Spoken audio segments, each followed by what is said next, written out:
اللہ الرحمن الرحیم۔ السلام علیکم، آپ دیکھ رہے ہیں میرا یوٹیوب چینل اسٹے ود رضوان۔ سعودی عرب سے بری خبر، سعودیہ میں ضرورت پڑنے پر لاک ڈاؤن کر دیا جائے گا۔ سعودی وزارت داخلہ نے کیسز بڑھنے کے بعد لاک ڈاؤن کرنے کا عندیہ دے دیا۔ سعودی وزارت داخلہ کی جانب سے خبردار کیا گیا ہے کہ اگر آئندہ دنوں میں سعودی عرب میں کرونا کیسز بڑھ گئے تو مملکت میں لاک ڈاؤن کیا جا سکتا ہے۔ سعودی وزارت داخلہ کے ترجمان طلال الشلوب نے ایک پریس کانفرنس کے دوران کہا کہ مملکت میں ضرورت پڑنے پر لاک ڈاؤن بھی کیا جا سکتا ہے، تاہم یہ فیصلہ متعلقہ کمیٹی کی سفارش پر ہی ہوگا۔ طلال الشلوب نے مختلف سوالوں کے جواب دیتے ہوئے کہا کہ گرمی میں کرونا کیسز کی گنتی گھٹ گئی تھی، تاہم گرمی ختم ہونے کے بعد موسم قدرے خوشگوار ہونے کے باعث سماجی اور شادی کی تقریبات بڑھ گئی ہیں، جس کے باعث کرونا کیسز میں دوبارہ تیزی سے اضافے کا خدشہ ہے۔ آگے موسم سرما میں کرونا کی دوسری لہر آنے کا خدشہ ہے، جس سے نمٹنے کے لیے بھرپور اقدامات کیے جا رہے ہیں۔ ملک میں کرونا کیسز کم ہونے کے بعد لوگوں نے احتیاطی تدابیر پر عمل کرنا چھوڑ دیا ہے، میل جول بڑھ گیا ہے۔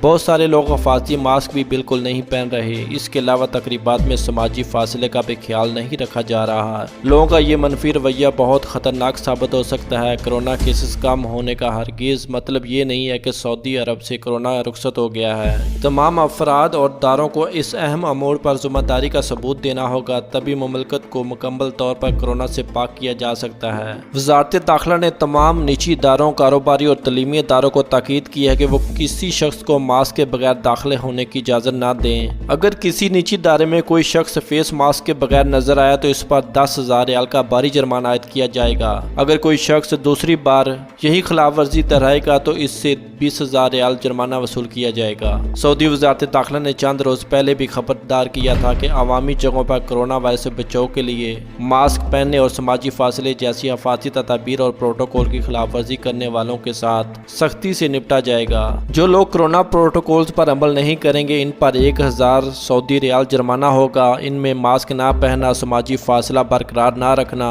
اور جسمانی درجہ حرارت 38 ڈگری سینٹی گریڈ سے بڑھنے کی صورت میں حفاظتی اقدامات پر عمل نہ کرنا شامل ہیں۔ سعودی عرب میں ایمبولینس چلانے والی پہلی خاتون سارہ العنزی نے سعودی عرب میں ایمبولینس چلانے والی پہلی سعودی خاتون کا اعزاز حاصل کر لیا۔ غیر ملکی خبر رساں ادارے کے مطابق سارہ العنزی نے مریضوں کو گھروں سے اسپتال پہنچانے اور انہیں علاج کی سہولت کی فراہمی کے لیے ایمبولینس سروس شروع کر کے نئی تاریخ رقم کی ہے۔ اردن میں سعودی سفیر شہزادہ خالد بن ترکی آل سعود نے انہیں اعزاز سے نوازا ہے۔